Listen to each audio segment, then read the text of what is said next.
국민 앞에 엄숙히 선서합니다. 2013년 2월 25일 대통령 박근 전면적으로 장악한 시기가 온 거예요. 그러면 지금 현재 예를 들면 공무원들이랄지 그다음에 판사랄지 이런 사람은 다 어디서 나와요? 대학 출신들에서 나와요. 지난 20년, 30년이 지난 현재 이들이 장성해서 우리 사회에 이제 중추가 된 것들이에요. 그리고 그들 중에는 예를 들면 교사로 들어간 사람은 지금 전교조 핵심 세력이 돼 있죠. 그다음에 그 중에 또 머리 좋은 친구들은 또 판사로도 나갔고, 그다음에 검사로도 나갔고, 그다음에 공무원으로도 시험봐서 들어가죠. 그래서 힘들 기획자들이 있죠. 남한의 좌익 세력들은 비자익 정권이 들어서게 되면 그날서부터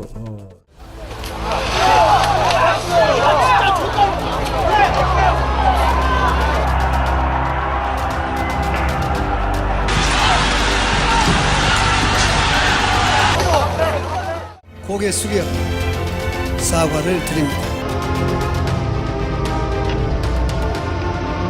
박근혜 정권은 해가지고 박근혜 정권 출범 전서부터 박근혜 퇴진 운동을 전개했습니다. 이것만 기억하시면 됩니다. 박근혜 후보 떨어뜨리기 위한 겁니다. 저는 박근혜 후보를 반드시 떨어뜨릴 겁니다.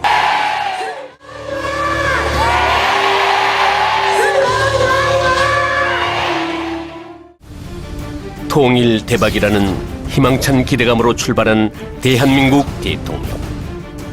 정교조 법의 노조화를 시작으로 을 통해 대한민국의 부패를 청산하려는 대통령의 의지는 그러나 보이지 않는 수많은 적들을 만들어냈다. 와 배신자들의 콜라보레이션. 그것의 결과는 이에 재판관 전원의 일치된 의견으로 주문을 선고합니다. 주문, 피청구인 대통령 박근혜를 파면한다. 공모다. 합법을 가장한 이 반란의 주역들은 과연 누구인가?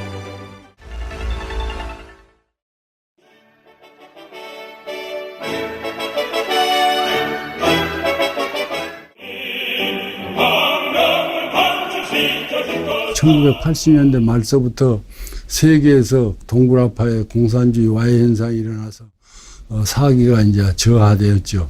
그때서부터 이 사람들이 어떠냐면 장기적인 투쟁으로 들어가가지고 종전에는 기동전 중심의 를 받으며 등장한 공산주의는 한동안 유럽을 지배했다.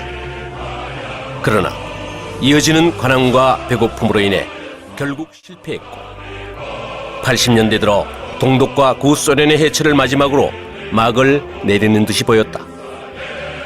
그렇게 사라질 듯 보였던 사회주의를 꿈꿨던 386 운동권들은 그람시에 2005, 6년서부터서는 우리 사회 거의 모든 분야에서 헤게모니에 준하는 잘 아시듯이 개성공단을 통해 작년에만 1,320억 원이 들어가는 등 지금까지 총 6,160억 원의 현금이 달러로 지급되었습니다.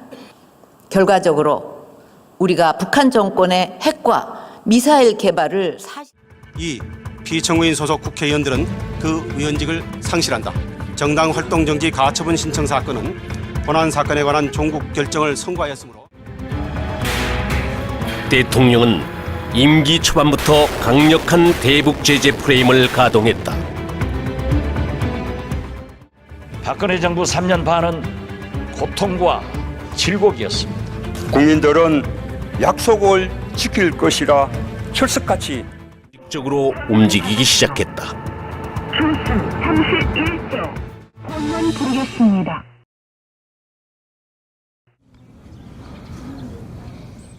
안개를 뚫었다.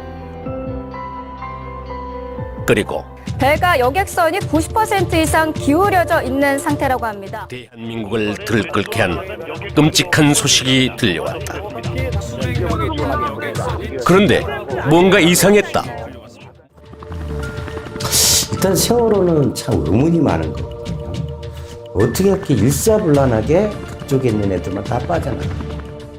어떻게 독포의 VTS는 아무 일도 안 했고 왜 거기 3등 항해사가 키를 잡을 수가 없습니다. 연구방문이나 과학 철학하는 사람들을 입장에서 보면은 이건 우연이라고 안 봐. 이건 뭐가 있을 것이다. 그러나 확증이 없으니까. 청해진 해운 문제인데요. 검찰이 청해진 해운의 실소유주 유병헌 전 회장 일가의 자금 흐름과 비리 등 전방위 수사를 거기 타켓 받은 게 타켓으로 기업체하고 정경 유치한 게 중견그룹 중소기업들이에요. 비리업체들이 많이 나왔지. 근데 바다의 얘기 같은 경우도 이런 것도 그때 조사하다가 끝냈다고. 말로 하도 좋은 말로니까 보이나. 내가 휘발유 가져와서 변신해야지 딱 알지. 분노 유족 대표가 된 사람. 그리고 유족이라고 하기에는 뭔가 다른 의도를 가진 것처럼 보이는 사람. 평소에는 찾지도 않던 딸의 죽음에 오열하는 자가 갑자기 영웅이 된 이유는 무엇이었을까? 이렇게 보면 돼요. 정의당은 있잖아요. 통진당하고 나중에 분리가 그랬다고 해서 정의당 안에서 통진당처럼 같이 갖고 있는 이념이 있는 사람이 없다? 아니에요. 항상 교두보를 마련해내면은 빨리 끝냈어야지. 근데 지금 2년 반 동안 끌어. 서민경제 이것 때문에 다 박살난 거야. 거기에다가 가만히 보면 매번 보던 패턴들이다. 효순이 미선이 말도 안 되는 광우병 선동 때도 이런 시위가 벌어졌다. 꽃보다 아름다운 연예인들의 대중 선동이 시작되는 것이다. 이성과 논리를 무장해제시키고 나면 어린 학생들과 청년들은 다분히 감정적 상태로 빠져든다. 국민이 맡은 무한 책임자에 대한 그 권력을 근본을 알 수 없는 저작권이 아재자에게 던져주고 말았습니다. 국민이 주인다는 또 다른 세력들, 자신들의 정치적 이득을 위해 어린아이들의 죽음마저 이용하는 권력들. 여러분 존경합니다. 감사합니다. 이 비참한 사고가 왜 그토록 고마울까? 대통령이 잦은 순방으로 자리를 비운 사이 김무성과 유승민은 29번째 배신을 계획한다. 김대중의 수건 사업이던 아문법을 통과시켜주고 자신들의 요구사항을 얻어내자는 판단이었다. 하지만 유승민은 야당의 5조 3천억짜리 김대중 문화궁전 설립 사업이다 라고 생각하시면 될 것 같습니다. 그래서 총 사업비가 5조 3천억, 건설 비용만 7천억입니다. 그리고 김대중 우상화 사업이라고 좀 볼 수가 있습니다. 특히 이 김대중 우상화 사업에 대한민국의 이 국민 혈세가 너무나 많이 낭비가 되고 있는데 뭐 몇 가지 이제 사례를 사이버 김대중 도서관, 김대중 평화재단, 김대중 다리, 동교동 김대중 도서관 등등 이제라도 좀 김대중 우상화를 위해서 낭비되는 엄청난 이 국민 혈세를 할까요? 이제 그런 것들에 대해서 조사를 해서 이제 국민들이 좀 제대로 바로 알 수 있도록 좀 알려야 된다고 생각이 듭니다.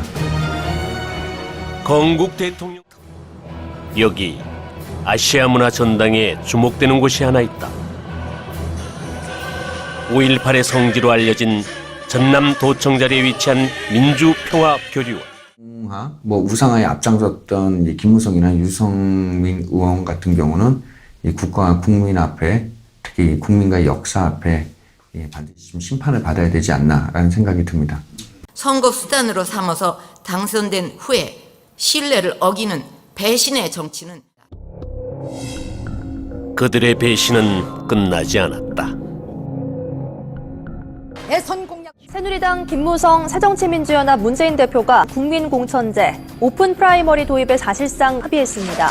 국민공천 그 다음에 20대 총선 그 자체의 어떤 판이나 이런 것들이 차기 대권이든 차기 정권을 자기가 손아귀에 주물르기 위해서 했던 아주 무모한 작전이었고 그것은 본인들만의 정치에서 벗어나 국민의 생명과 재산을 지키고 국가를 위기에서 구해내려는 애국심. 자격 있는 사람 갖고 상향식으로 해야지 자격 없는 사람을 왜 상향식으로 해요? 그렇게 하면은 뭐 이상한 사람도 분명히 하고 싶은 것은 공천과 관련해서는 당 대표는 아무 권한이 없어요. 가지고 거기서 뒤에서 직원들 2명이서 해가지고 그걸 실시로 보고를 하니까 새누리당은 김무성의 사당화가 된 상태였습니다. 10분 뒤에는 김무성 의원한테 들어가니까 우리는 그걸 용납을 못했죠. 공천위는 오히려 전략공천을 문제 삼은 최공재 외부위원은 결국 공천 과정은 충돌과 파행으로 치닫고 내부 위원들과 외부 위원들 간의 갈등은 극도로 고조됐다. 황 의원이랑 홍 의원이랑 두 명이 최고위원인 김무성 의원한테 보고를 하는 거죠.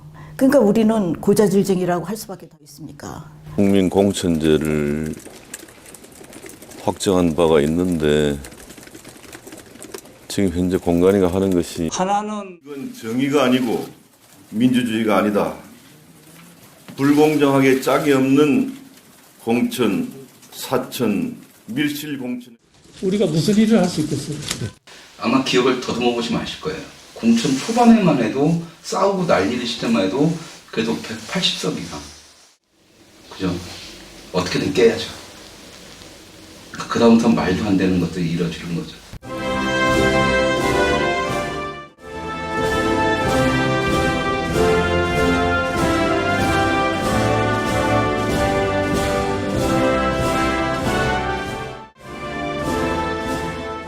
내가 새끼라는 소리도 했습니다. 최고위원한테.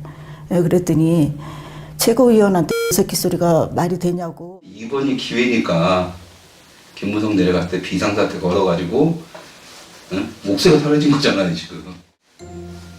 원유철이 그냥 땀 따라 내려간 거죠. 회 같이 먹고 올라오고 끝나버린 거 내려가는 순간. 그냥 그게 친박과 비박의 어떤 이제 그 합의를 본다 이런 모양새가 되어버리니까.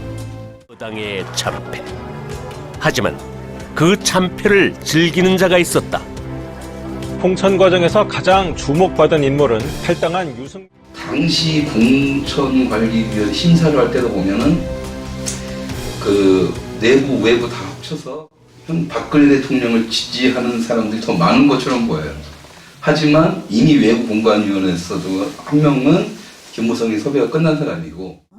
그래서 그 배신자들은 절대 받아들여서는 안 돼요. 유승민, 하태경.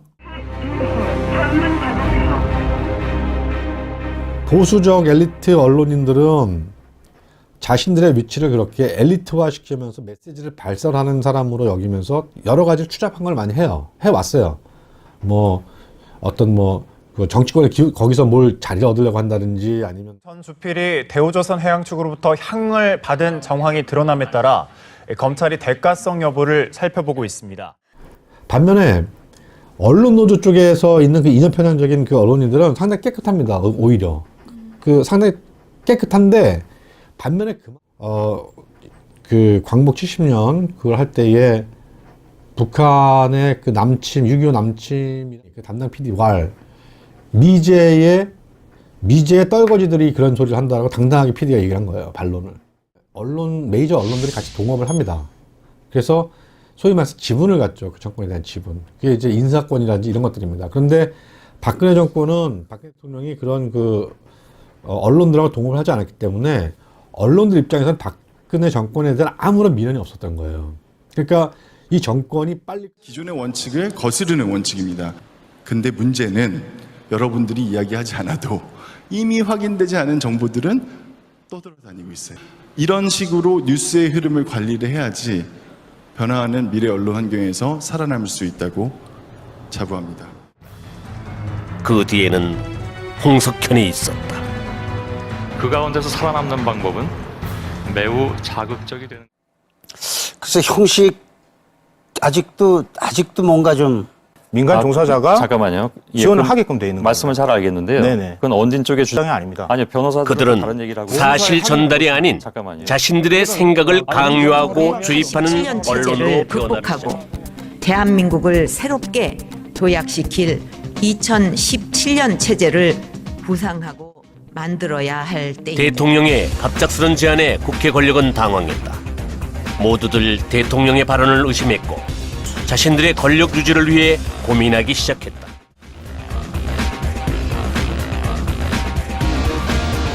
오늘 지금 교육을 안 하기로 했죠. 예, 교육이 좋은 분들에게 들으세요. 예. 사실관계는 당시를 잘 기억하는 분들에게 물으세요. 전혀 다른 블랙홀이 간절히 필요했다. 그것은 전혀 예상치 못한 곳에서 터졌다. 지금부터는 이른바 청와대 비선 실세로 지목된 최순실 씨 관련 소식을 집중 보도하겠습니다. 최순실 씨의 컴퓨터 파일을 입수해서 분석을 했습니다. 퍼즐은 하나 둘 완성됐고 수사는 시작됐습니다. 바로 전날까지만 해도 위험을 견지해온 위정자들의 감추어진 민낯을 보았고 시민들은 벗겨진 진실들과 마주해야 했습니다. 잡은 겁니다. 태블릿 PC를 제가 못 봤잖아요. 저게 어떻게 조작되느냐를 제가 완전히 검증할 수는 없는 거고, 안 본 상태에서. 카카오톡을 사용했다고 해놓고서 그거도 안 보여주고 있지 않습니까? 그거 한 번이면 끝나는데. 그러니까 이제 이 조작이 계속 걸리니까, JTBC 것이. 갑자기 특검이 아마 1월 11일인가? 이게 들고 나왔어요, 또 하나의 PC를. 당연히 그거를 누구 거라고 제시하려면은 개통자가 누구다. 언제 누가 개통했다를 해야 되는데 그 얘기를 안 해요. 그 얘기를. 그 연락처 등록이 최소 특검이 왜 이렇게 당황하는 것일까? 그 개통자라든지 구체적인 돈을 마지막 승부수를 던졌어야 했던 상황이지, 김정은 정권이. 근데 이제 딱 보니까 야, 이거 어리버리들 저거 홍석현이 저 김무성이 이명박이 움직이네.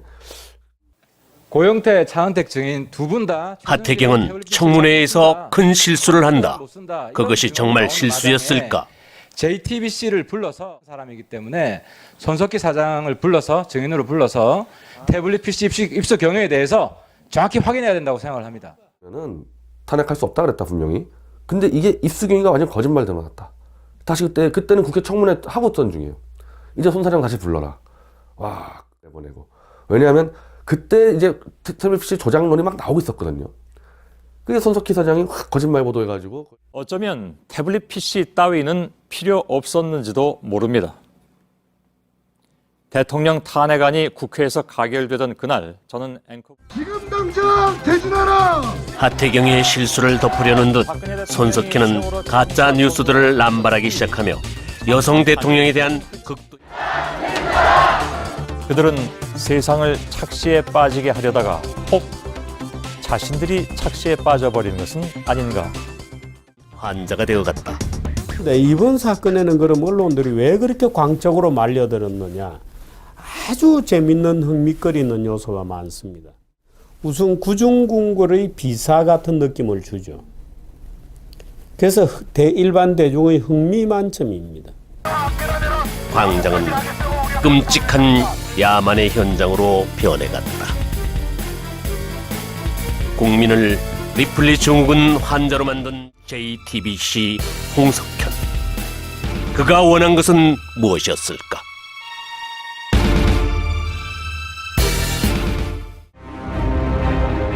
북한이 2주 만에 또 난파 공작원 지령용으로 보이는 난수 방송을 내보냈습니다. 웬걸. 옛날에 뭐 김일성 신년사 듣고 눈물 흘리는 분들, 뭐 지금도 뭐 김일성, 김정일 초상화 앞에서 묵념하고 뭐 회의를 한다는 뭐 이런 얘기들 듣거든요. 그리고 실제로 그런 게 존재합니다. 저도 이제 한번 만난 적이 있었는데 이 사람들은 진보 성향의 인물도 존재도 있다. 대한민국 조작이다. 이석기훈 석방하라. 어느 한쪽의 편도 들지 않는 것이 아니고 국민의 뜻을 받들지 않는 불의한 정치 권력을 언제든 국민의 손으로 끌어내릴 수 있고 심판할 수 있다 하는 것이 이명박 박근혜 정부는 지난 8년 동안 방치만 하고 있다가 이제 글로벌 바다에서 밀려오는 야당은 그것마저 거부한다. 박근혜 대통령은 국민을 배신했습니다. 야당만이 아니었다. 헌법을 위반한 대통령은 탄핵을 받아야 됩니다. 이제 봉건적인 가짜 보수는 대통령과 함께 역사의 뒤안길로 퇴장해야 합니다. 가짜 보수 새누리당은 그 수명이 다했습니다. 저는 여러분들하고 저런 보수 국민들께서 저런 보수면 희망이 있겠다 이렇게 새로운 바른정당, 새로운 뭔가를 우파를 만드는 것이 진짜 보수라고 하는데 김무성의 바른정당이라고 좀 놓고 있는 거죠. 그걸 하기 위해서 혼자 사는 여성 대통령을 그런 식으로 여성 모독까지. 박근혜 탄핵 소추안은 가결되었음을 선포합니다. 그리고는 청문회라는 인민재판을 구태의연한 국회의원들의 고함소리와 함께 들어야 했다. 국민들이 우습죠. 국민들이 우습죠. 그렇지 않습니다. 국민들이 우습죠. 국민들이 우스운 거예요. 치부와 살이 사유까지 하는 거대한 악마가 되어 있는 우병우 전 수석의 모습을 봅니다. 지금 장관은 한 귀로 듣고 한 귀로 올린 거예요? 그렇지 않습니다. 아니 그러니까 돌아가서 확인했을 거 아니야. 그럼 언제 어떻게 확인했냐고. 그거 물어보는데 그 답변을 못해. 철사라든지 아니면 강호평 선동이라든지 뭐 거기에 사드 배치 반대까지 이게 지금 정치 꾼들인지 아니면 뭐 문화 예술인들인지 이제 그런 이 반국가 체제 단체들에게 나름대로 국민의 세금을 SBS 보도자료와 한국일보에서 나온 두 개의 블랙리스트 기사를 비교해보면 전혀 다르다. 왜? 블랙리스트는 반드시 있어야만 하는 것이었으니 만약 둘 중에 하나가 가짜라면 그건 대체 누가 만든 것일까? 내가 제일 좋은 그림 뭐냐면 이렇게 틀을 따따따따 한 몇 개 짜놓은 다음에 빵 터져갖고 날아가면 이게 다 우리 거니까 나는 그 그림을 짜고. 빨리 답변해 보세요. 정경련 해체에 앞장서겠어요, 안 서겠어요? 의원님 좋은 말까지 되었다는 것이다. 배신의 역사가 꽤 깊은 인물이다. 또다시 최순실에게 부역한다는 그런 비난을. 뭐가 있냐면 그동안 맺었던 관계들도 있거든요. 사실은 그러니까 철학들 부정해야 되고 역사관을 부정해야 되고 그다음에 관계들도 다 끊어야 된다고. 그래서 전향이 쉬운 문제가 전향이 아닌가. 물론 난 그 친구들이 머릿속에 들어갈 수는 없지만 그러나 그들이 본 거는 또 하나는 권력욕이었다. 적과 아군의 사이가 아니고 같은 우군이었다. 같은 편이었다. 그러면 이 편이 또 누구 편이냐라는 거예요. 그 뒤에 누가 있냐라는 거죠. 결국은 대한민국의 가장 무서운 마귀들은 그 부역자들이 아닐까. 대통령은 탄핵이 되든 안 되든 검찰 조사로 재판을 받아야 됩니다. 구속이 될지도 모릅니다. 탄핵을 안 한다고. 대통령의 아니 그들은 과연 전향을 한 것일까? 그들이 자신을 속이면 안 돼요. 적어도 그들의 활동이 민주화운동 아니 저주한 활동이 있다고요. 거기에 하나도 보탠 게 없잖아요. 난 그 반성부터 시작해야 되는데 자신은 민주주의와 운동에 뭔가 기여하냐고 착각을 한 그건 자기를 속이는 거 거짓말이라고 생각합니다. 내막이 내리고 평화적인 정권 교체를 통해 제6공화국이 탄생한다. 하지만 평화로워 보이는 바로 그곳에서 누구도 생각하지 못했던 중요한 움직임 하나가 생겨나고 있었다. 6.2 노무현 정권 들어 정계에 진출한다. 박범계와 강금실이 대표적 인물로 좌파 법조인들의 산실이었다. 우리법연구회라는 게 있잖아요. 그 법원 안에서도. 그게 안 했지만 그 주사파의 물결 속에 있었어요. 그럼 그들이 보기에는 머릿속에 무엇이 있겠습니까? 그들이 대학 시절에 생각했던 거는 이게 무슨 사적인 복수하고 뭐가 다릅니까? 오늘부터 특검의 본격적인 수사가 개시되었습니다. 네. 워낙 국민적 여론이 갑자기 어떤 언론의 보도로 인해서 나빠지니까 그러한 부분은 이제 간과하고 지나가는 것이죠. 더군다나 이 특검은 좀 국민들께서 아시겠지만 이미 구속된 사람을 다시 체포영장을 발부해서 데려오지 않고 그리고 증거가 차고 넘친다라고 그렇게 국민들한테 얘기했는데 차고 넘치는 증거가 있는데 왜 그렇게까지 무리하게 수사를 하는지 이해가 안 가는 행태. 내가 만약에 특검의 대상이 된다면 언제든지 구속이 될 수도 있다라는 그러한 공포감마저 느끼고 있는 것입니다. 국가 경제 등에 미치는 상황도 중요하지만 정의를 세우는 일이 더욱더 중요하다고 판단하였습니다. 정의. 이유 여하는 불문하고 국민이 잘못 알고 있는 것도 그냥 넘어가고 박근혜가 싫다라는 그 이유만으로 헌법이라는 것은 지도자로서의 어떤 그것은 아니라고 봅니다. 이 사건 심판 첫날 제가 말씀드린 바와 같이 대통령 변호인단의 노력에도 불구하고 이미 법치는 무너졌고 촛불 세력의 눈치를 보며 원칙을 그래서 지난번에 말씀드린 것처럼 쌍방 대리인들께서는 2월 23일까지 종합준비서면을 제출해 주시고요. 모든 건 이미 정해져 있었고 최종 변론을 하실 수 법원 장식에 불과했을 뿐이다. 부탁드립니다.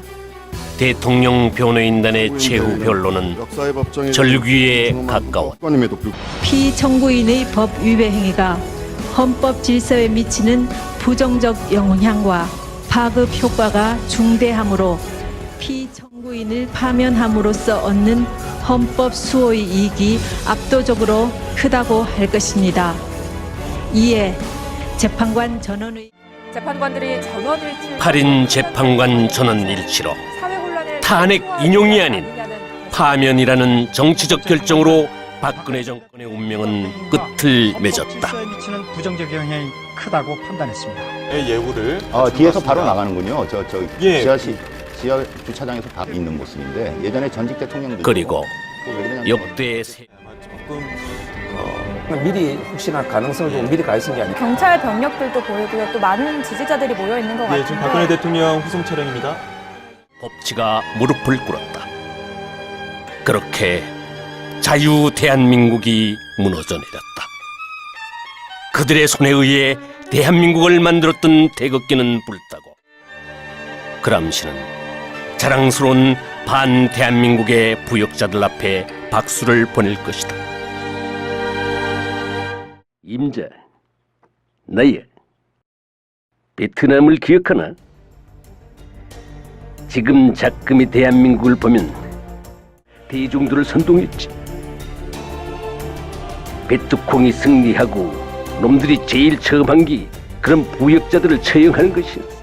그렇게 되겠지. 그러나 아직 대한민국은 희망이 있어. 어떻게든 싸워서 자유를 지켜야지. 그런데 말이야, 임자. 이제 대한민국은 인자들 스스로 지켜나가야 돼. 알지? 나는 이제 없어. 우리 아이들의 미래를 위해서라도 잘 부탁해.